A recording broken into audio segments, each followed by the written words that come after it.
Hello my dear friends, welcome to Lucky Education. और आज हम देखेंगे ब्लड एंड सर्कुलेटरी सिस्टम।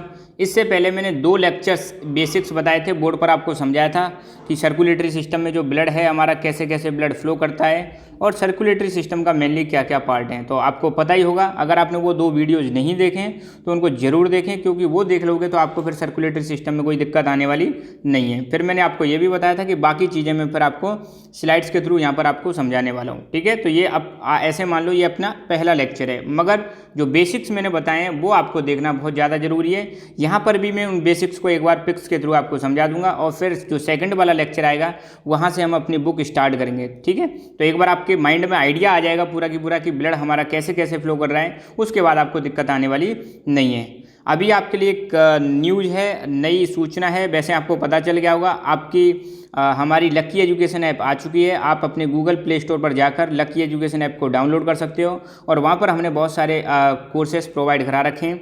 तो पहला कोर्स पूरा की पूरा कम्प्लीटली अपलोड कर दिया गया है। Class 10th SSC RBSE Rajasthan board के जो स्टूडेंट हैं, पूरी की पूरी एसएसटी वहाँ पर अपलोड कर दी गई है। बहुत ही चीप प्राइस में, ओनली 1000 रुपये में आप इस कोर्स को अवेल कर सकते हो। तो 2 कोर्स हैं, साइंस और एसएसटी, जो वहाँ पर पूरे के पूरे अवेलेबल हैं। ठीक है, इस ऐप को आप डाउनलोड करके रखें और जो भी फ्यूचर में नोटिफिकेशन है वो मिलती रहेंगी। फ्री स्टडी मटेरियल भी यहाँ पर बहुत सारा अवेलेबल होगा। ठीक है, तो ब्लड एंड सर्कुलेटरी सिस्टम की बात करें तो मैंने आपको बताया था हमारा जो सर्कुलेटरी सिस्टम है इसके मेनली 3 कंपोनेंट है। एक तो है ब्लड, दूसरा है ब्लड वेसल्स और तीसरा है हार्ट।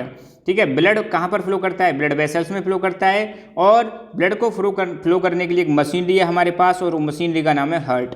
ह्यूमन हार्ट जो है लगातार पंप करता रहता है ब्लड को, कहाँ पर? बॉडी में, और ये ब्लड की सप्लाई को लगातार मेंटेन करता रहता है। ठीक है, अच्छा, अगर कोई पूछ ले कि आपको सर्कुलेटरी सिस्टम का काम क्या है, तो मैंने आपको बताया था कि सर्कुलेटरी सिस्टम के बिना ना तो डाइजेस्टिव सिस्टम काम करेगा, ना रेस्पिरेटरी सिस्टम काम करेगा, कुछ भी काम नहीं करेगा। तो हमारी बॉडी में हर चीज़ क्या है? इंटीग्रेटेड है। हर चीज़ का बहुत ही बड़ा इंपॉर्टेंट रोल है।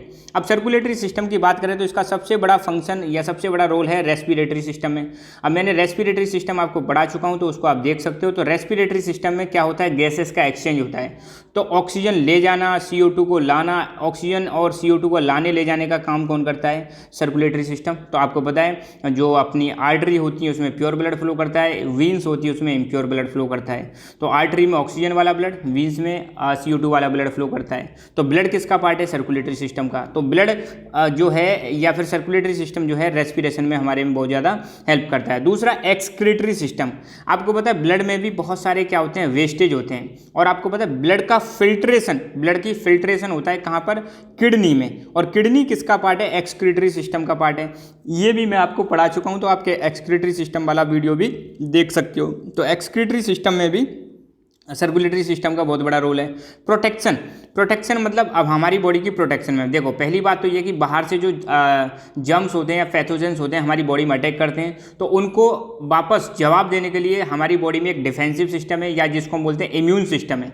और इम्यून सिस्टम आपको पता है वाइट ब्लड सेल्स होती हैं, वो पैथोजन से क्या करती हैं? लड़ती हैं, फाइट करती हैं। ठीक है, और साथ के साथ में कई बार बॉडी में हमारी में क्या होता है? चोट लग जाती है, इंजरी हो जाती है, तो उसके दौरान ब्लड फ्लो होना स्टार्ट हो जाता है। तो ब्लड को क्लॉट करना, तो या उस इंजरी को उस इंजरी के दौरान ब्लड को रोकने के लिए वहाँ पर भी हमारा सर्कुलेटरी सिस्टम रोल प्ले करता है। न्यूट्रिशन, मैंने डाइजेस्टिव सिस्टम में भी बताया था कि जैसे ही अपना खाना क्या होता है, फूड जो है डाइजेस्ट हो जाता है, तो उसके बाद जो न्यूट्रिएंट्स हैं उनको पूरी बॉडी तक, बॉडी की प्रत्येक सेल तक ले जाने के लिए भी कौन काम करता है? ब्लड काम करता है, सर्कुलेटरी सिस्टम काम करता है। रेगुलेटरी सिस्टम में भी ये हेल्प करता है, हमारी बॉडी के टेम्परेचर और pH को मेंटेन करने में हेल्प करता है, क्योंकि ये जो ब्लड है बॉडी में लगातार क्या करता रहता है? सर्कुलेट करता रहता है। जब कोई चीज़ लगातार सर्कुलेट करती रहती है तो चीज़ें कैसी रहती हैं? बैलेंस, टेम्परेचर भी बैलेंस रहता है और pH भी बैलेंस रहता है। ठीक है, लगातार सर्कुलेशन की वजह से। हार्मोनल, मतलब अपना जो एंडोक्राइन सिस्टम है वहाँ पर भी हेल्प करता है, क्योंकि मैंने बताया था जो एंडोक्राइन ग्लैंड्स होती हैं उनमें से हार्मोन्स निकलते हैं और हार्मोन्स ब्लड के थ्रू जाते हैं। कैसे जाते हैं? ब्लड के थ्रू। कुछ हार्मोन्स ब्लड के थ्रू जाते हैं और कुछ डक्ट के थ्रू जाते हैं। ठीक है, तो यहाँ पर मुझे आप कमेंट करके बताइए कि जो ग्लैंड्स होती हैं वो कितने टाइप्स की होती हैं और उन दोनों में आपको अंतर बताना है। ठीक है, तो मैं आपको चाहूँगा कि आप कमेंट करके इसका आंसर दोगे। टाइप्स ऑफ ग्लैंड्स मैं ये बता चुका हूँ, एंडोक्राइन, और चलो आप बताना ग्लैंड्स कितने प्रकार की होती हैं। ठीक है, ओके, तो ये हो गए सर्कुलेटरी सिस्टम के काम। ध्यान देना, एक तो रेस्पिरेटरी सिस्टम में, एक्सक्रीटरी सिस्टम में, प्रोटेक्शन में, न्यूट्रिशन में, रेगुलेटरी सिस्टम और हार्मोनल, इन सब चीज़ों में किसका काम है? सर्कुलेटरी सिस्टम का काम। ये सब एक्स्ट्रा है, आपकी बुक में कुछ नहीं है। अब यही चीज़ क्या हो जाएगा, फंक्शन हो जाएंगे ब्लड के। अपना जो एक्सक्रीटरी सिस्टम है, सॉरी, अपना जो सर्कुलेटरी सिस्टम है उसका बड़ा इंपॉर्टेंट पार्ट है ब्लड। तो ब्लड का क्या फंक्शन है, सबसे पहले transport needed materials through the body. मतलब जो हमारे जो भी ज़रूरत की चीज़ें होती हैं उनको क्या करते हैं, बॉडी में फ्लो करते हैं। अब जैसे ज़रूरत की चीज़ें, एक तो जैसे ही डाइजेशन होता है तो न्यूट्रिएंट्स को ट्रांसपोर्ट करते हैं। न्यूट्रिएंट्स मतलब अपना जो फूड है, फूड जब डाइजेस्ट हो जाता है तो जो न्यूट्रिएंट्स हैं स्मॉल इंटेस्टाइन से बॉडी के अलग अलग पार्ट्स तक पहुंचाता है ब्लड। ऑक्सीजन, ऑक्सीजन की सप्लाई करता है ब्लड। ऑक्सीजन के साथ साथ अब देखो ये तो हो गए नीडेड मटेरियल, हमें मतलब जीने के लिए, जीवित रहने के लिए या अपनी बॉडी के ग्रोथ के लिए, हेल्दी बॉडी के लिए न्यूट्रिएंट्स भी चाहिए और ऑक्सीजन चाहिए। तो ये जो नीडी मटेरियल है इनको कौन ट्रांसपोर्ट करता है, ब्लड ट्रांसपोर्ट करता है। Transport wastage through the body to where they are eliminated, मतलब वेस्टेज को बॉडी से बाहर निकालता है। और ये वेस्टेज भी किसके साथ जाते हैं, ब्लड के साथ। जैसे कार्बन डाइऑक्साइड है ये भी ब्लड के साथ आती है। मेटाबॉलिक वेस्टेज जैसे यूरिया, यूरिक एसिड, ये भी ब्लड के साथ जाते हैं और ये आपको पता है फिल्टर भी हो जाते हैं। ठीक है, ये सर्कुलेटरी सिस्टम का मैंने एक डायग्राम आपको वैसे समझाया था कि बीच में अपना ह्यूमन हार्ट होता है, ये मान लो बॉडी हो गई, बॉडी के टिश्यूज हो गए और यहाँ पर क्या हो गए, लंग्स हो गए। ठीक है, तो ऐसे करके ब्लड की सप्लाई चलती रहती है, लंग्स से हार्ट, हार्ट से बॉडी, बॉडी से वापस हार्ट और हार्ट से फिर लंग्स। तो ऐसे करके इसका सर्कुलेशन चलता रहता है। ठीक है, तो ये हार्ट का डायग्राम है। हार्ट जब हम पढ़ेंगे, जब मैं आपको डिटेल्स में समझाऊंगा सारी चीज़ें। कुछ वर्ड्स इनको आपको याद रखना है, पहले भी मैं बता चुका हूँ। हेपेटिक अगर वर्ड आता है तो ये संबंधित है लीवर से।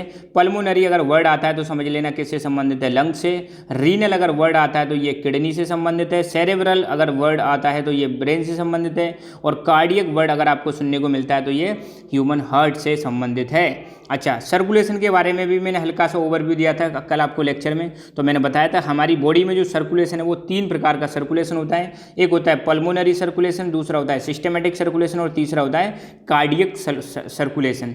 पल्मोनरी मैंने अभी जस्ट बताया किससे संबंधित है, ये आपका लंग से संबंधित है। यहाँ पर अब मैंने अभी बताया था पल्मोनरी जो वर्ड है ये लंग से संबंधित है, लीवर से संबंधित है, हेपेटिक। ओके, तो पल्मोनरी सर्कुलेशन का मतलब क्या है, अगर हमारा ब्लड लंग्स और हार्ट के बीच में फ्लो करता रहे, लंग्स और हार्ट के बीच में फ्लो करता रहे, इसको हम बोलते हैं pulmonary circulation, blood flow between heart and lungs. दूसरा है सिस्टमेटिक सर्कुलेशन। तो सिस्टमेटिक में क्या होता है, हार्ट और बॉडी के बीच में जो सर्कुलेशन होता है उसको हम क्या बोलते हैं, सिस्टमेटिक। तो इसमें क्या होता है, blood flow from heart to rest of the body, मतलब बॉडी और हार्ट के बीच में जो सर्कुलेशन है उसको हम सिस्टमेटिक सर्कुलेशन के नाम से जानते हैं।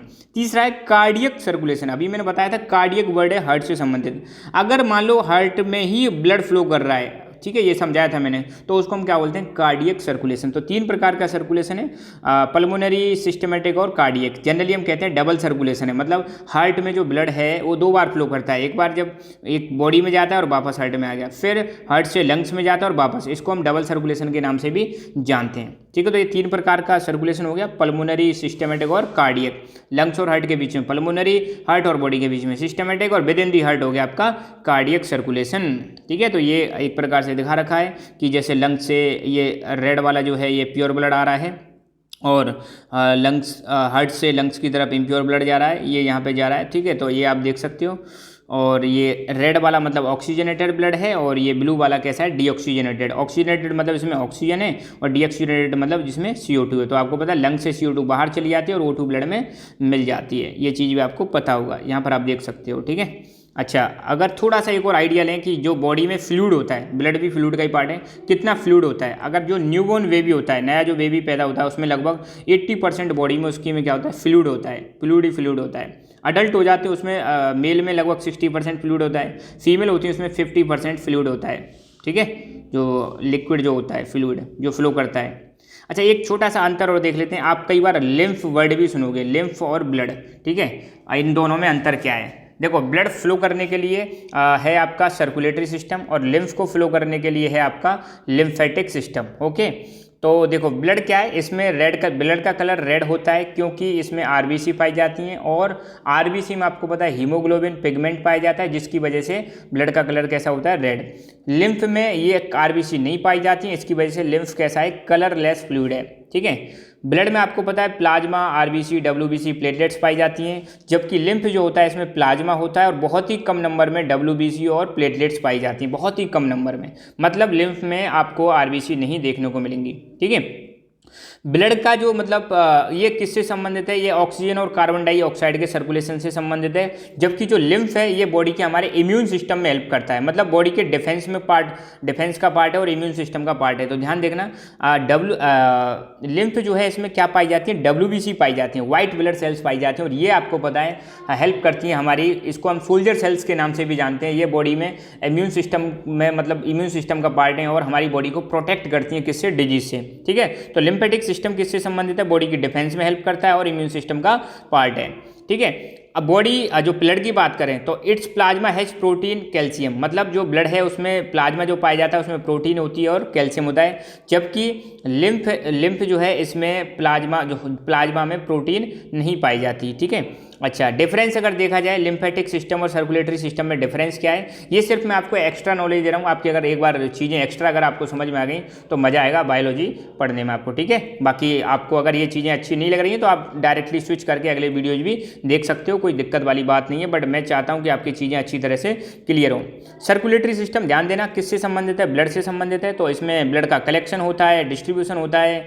ठीक है, और न्यूट्रिएंट्स और हार्मोन्स जो हैं बॉडी के मतलब अलग अलग पार्ट्स तक ट्रांसपोर्ट किए जाते हैं, जबकि लिम्फेटिक सिस्टम जो है ये क्या करता है, एक तो जो वेस्ट प्रोडक्ट होते हैं, ठीक है, जो मतलब टिश्यूज, हमारी जो टिश्यूज हैं, आपको पता है टिश्यूज क्या होते हैं, द ग्रुप ऑफ सेल्स मिलके क्या बनाती है, टिश्यू बनाती हैं, तो टिश्यूज में कुछ वेस्ट रह जाता है, तो उस वेस्ट को कलेक्ट करने का काम किसका है, लिम्फ का काम है। ठीक है, आपका जो ब्लड है ये लगातार कॉन्टिन्यूस लूप में फ्लो करता रहता है आर्टरी, वेन्स और कैपिलरीज के थ्रू। आपको पता है, मैंने अभी बताया था, ब्लड जो है हार्ट से बॉडी, बॉडी से हार्ट, हार्ट से लंग्स, लंग से हार्ट, ऐसे करके लगातार क्या करता रहता है, फ्लो करता रहता है, क्लोज लूप है। जबकि लिम्फ की बात करें तो ये ओपन सर्किट में फ्लो करता है from tissue to lymphatic vessels. ठीक है, और इसमें मतलब यूनिडायरेक्शनल वाल्व होते हैं, मतलब लिम्फ अगर ऐसे फ्लो कर रहा है तो ये वापस बैक नहीं आ सकता, ये चीज़ आप ध्यान रखना।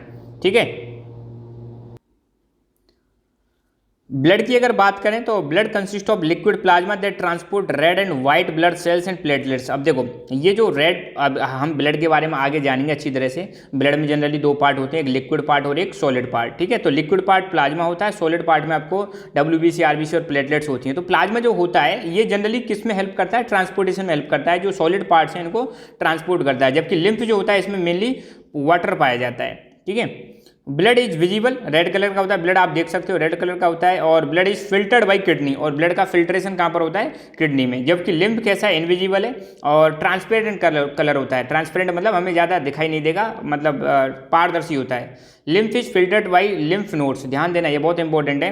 ब्लड का फिल्ट्रेशन किडनी में होता है, लिम्फ का फिल्ट्रेशन कहाँ पर होता है, लिम्फ नोड्स में होता है। लिम्फ नोड मतलब ऐसे कुछ नोड जगह जगह पाए जाते हैं, जैसे ये लिम्फेटिक वेसल्स हो गई और ऐसे कुछ नोड पाए जाते हैं, वहाँ नोड पर क्या होता है, इनका फिल्ट्रेशन होता है। Waste product and excess fluid are removed, kidney में जो वेस्ट प्रोडक्ट होते हैं ब्लड में उनको क्या कर दिया जाता है, रिमूव कर दिया जाता है। ऐसे ही यहाँ पे जो नोड होते हैं लिम्फ नोड, ये भी इसमें जो डिब्री होती है, कचरा जो होता है और वेस्ट फ्लूइड होता है उसको रिमूव कर दिया जाता है। साथ के साथ में किल एंटीजेंस, मतलब जो हमारी बॉडी में बाहर से बैक्टीरिया और वायरसेस होते हैं उनको भी क्या कर दिया जाता है, किल कर दिया जाता है। ठीक है, तो ब्लड के मेनली अभी मैंने बताया था दो पार्ट हैं, एक लिक्विड वाला पार्ट है और दूसरा कैसा पार्ट है, सॉलिड वाला पार्ट है। तो लिक्विड पार्ट लगभग 65% होता है और ये होता है प्लाज्मा, और सॉलिड पार्ट की बात करें तो ये रेड ब्लड सेल्स, प्लेटलेट्स और वाइट ब्लड सेल्स, ये होते हैं सॉलिड पार्ट। तो प्लाज्मा हेल्प करता है इन सॉलिड पार्ट्स को फ्लो करने में। ठीक है, तो ये आपकी एक ब्लड वेसल है, ब्लड वेसल में आपको ये दिख रही है सारी चीज़ें फ्लो कर रही हैं। क्या क्या फ्लो करता है, RBC, WBC और प्लेटलेट्स फ्लो करती हैं। ठीक है, कहाँ पर, ब्लड वेसल्स में। तो ये एक और डायग्राम है कंपोजिशन ऑफ ब्लड, तो ध्यान रखना इसको हमेशा माइंड में याद रखना कि ब्लड में हमारे में 55% प्लाज्मा होता है, 1% से भी कम वाइट ब्लड सेल्स और प्लेटलेट्स होती हैं, और लगभग 44% होती हैं रेड ब्लड सेल्स। ठीक है, तो ध्यान रखना ये बहुत इंपॉर्टेंट है, 44% red blood cells, 1% white blood cells and platelets और 55% लगभग प्लाज्मा। थोड़ा सा इसमें वेरिएशन आपको अलग अलग बुक्स में देखने को मिलेगा। ठीक है, होल ब्लड की बात करें, पूरे ब्लड की बात करें तो एक प्लाज्मा हो गया और एक फॉर्म एलिमेंट। अब ध्यान देना, जो सॉलिड पार्ट है ब्लड का उसको हम क्या बोलते हैं, फॉर्म एलिमेंट। फॉर्म एलिमेंट के 3 पार्ट हो गए, ल्यूकोसाइट्स, प्लेटलेट्स और इरिथ्रोसाइट्स।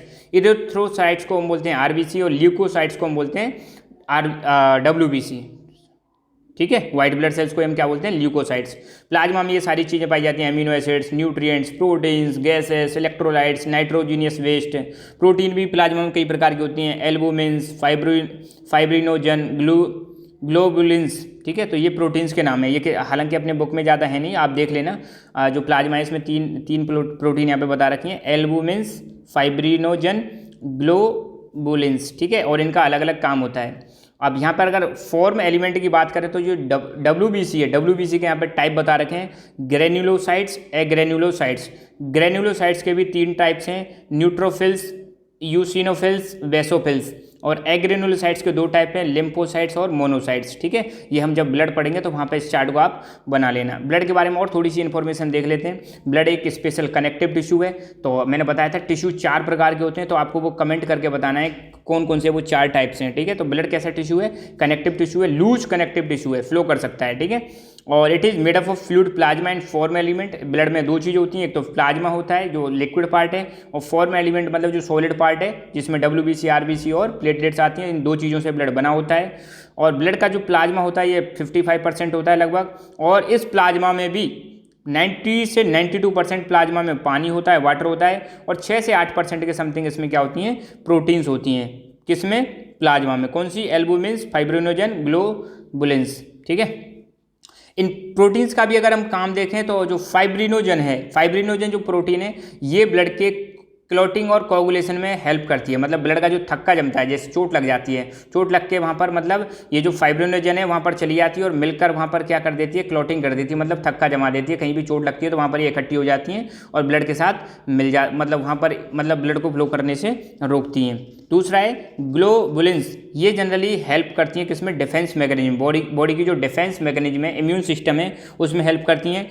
एल्बुमिन जो है ये ऑस्मेटिक प्रेशर को मेंटेन करने में हेल्प करती है। ऑस्मेटिक प्रेशर मतलब जो लिक्विड का जो प्रेशर है आर्टरी और एक्सटर्नल, अब जैसे यहाँ पे कोई मतलब एक ब्लड वेसल है, ब्लड वेसल इसके बाहर और अंदर, मतलब लिक्विड के जो प्रेशर को प्रेशर है उसी को हम क्या बोलते हैं, ऑस्मेटिक प्रेशर। तो इस प्रेशर को मेंटेन करने में भी हेल्प करती है।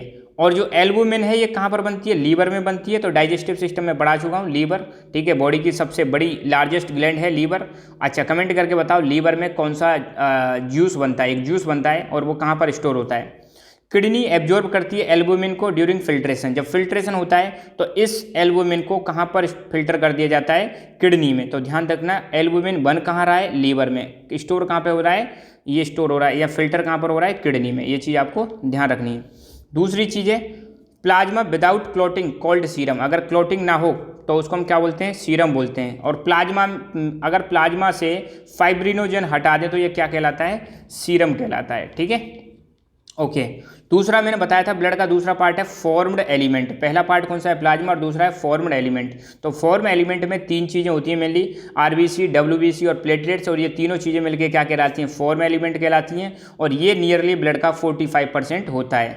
RBC को हम दूसरा नाम है इरिथ्रोसाइट्स और WBC का है ल्यूकोसाइट्स। तो इनका भी आपको ध्यान रखना है। RBC के अगर बारे में बात करें, RBC का अगर नंबर देखें, ठीक है, तो यह ध्यान रखना ब्लड की एक ड्रॉप में लगभग ब्लड की जो एक बूंद होती है उसमें मिलियंस ऑफ RBC पाई जाती है। मिलियंस का मतलब 1 मिलियन का मतलब होता है 10 लाख। सोचो एक बूंद में 10 लाख से भी ज़्यादा क्या पाई जाती है, लगभग RBC। एक एस्टिमेट है 2 से 3 मिलियन RBC मेड ई सेकंड, मतलब प्रत्येक सेकंड में, हर सेकंड में हमारी बॉडी में लगभग 2 से 3 मिलियन RBC बन जाती हैं, ठीक है। 1 RBC contain 1 billion molecules of oxygen. एक RBC के अंदर ऑक्सीजन के 1 बिलियन मॉलिक्यूल्स होते हैं। सोचो RBC takes 20 second to circulate the body 1 time, मतलब RBC को पूरी बॉडी में घूमने में कितना समय लगता है, 20 सेकंड्स। और RBC सर्कुलेट फॉर 120 डेज। और RBC का जो जीवन काल होता है, लाइफ स्पैन होता है, कितना होता है, 120 डेज, मतलब बहुत लंबा लाइफ स्पैन होता है।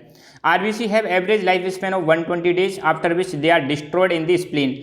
अब इसके बाद इनको डिस्ट्रॉय कर दिया जाता है कहाँ पर, स्प्लीन में। स्प्लीन एक ऑर्गन है, यहाँ पर आप देख सकते हो, यह है स्टमक और यह है पैनक्रियाज, और पैनक्रियाज के बगल में यहाँ पे स्प्लीन। स्प्लीन को हम बोलते हैं ग्रेव यार्ड ऑफ RBC, मतलब RBC जो डिस्ट्रॉय होती हैं उसके बाद कहाँ पर जाती हैं, डिस्ट्रॉय होती हैं, या कहाँ पर दफना दिया जाता है, ऐसे समझ लो उनको, स्प्लीन में दफना दिया जाता है। तो ये स्प्लीन है, स्प्लीन का मैं बताता हूँ और पोजिशन बेटर। तो ये हो गया अपना पैनक्रियाज, और ये आपकी स्मॉल इंटेस्टाइन, ये गोल ब्लैडर, यहाँ पर है आपका स्प्लीन। तो यहाँ पर RBC को क्या किया जाता है, डिस्ट्रॉयड किया जाता है, मतलब ख़त्म कर दिया जाता है इनको, ठीक है, किल कर दिया जाता है। तो ये और बेटर पोजीशन है किसकी, इस प्लेन की। तो बस आज के लेक्चर में इतना ही, और कल से हम मतलब जो दूसरा लेक्चर आएगा उसमें हम डिस्कस करेंगे अपनी बुक में जो चीज़ें रखी हैं वो डिस्कस करने वाले हैं। So thank you so much, keep learning, keep enjoying and God bless you all.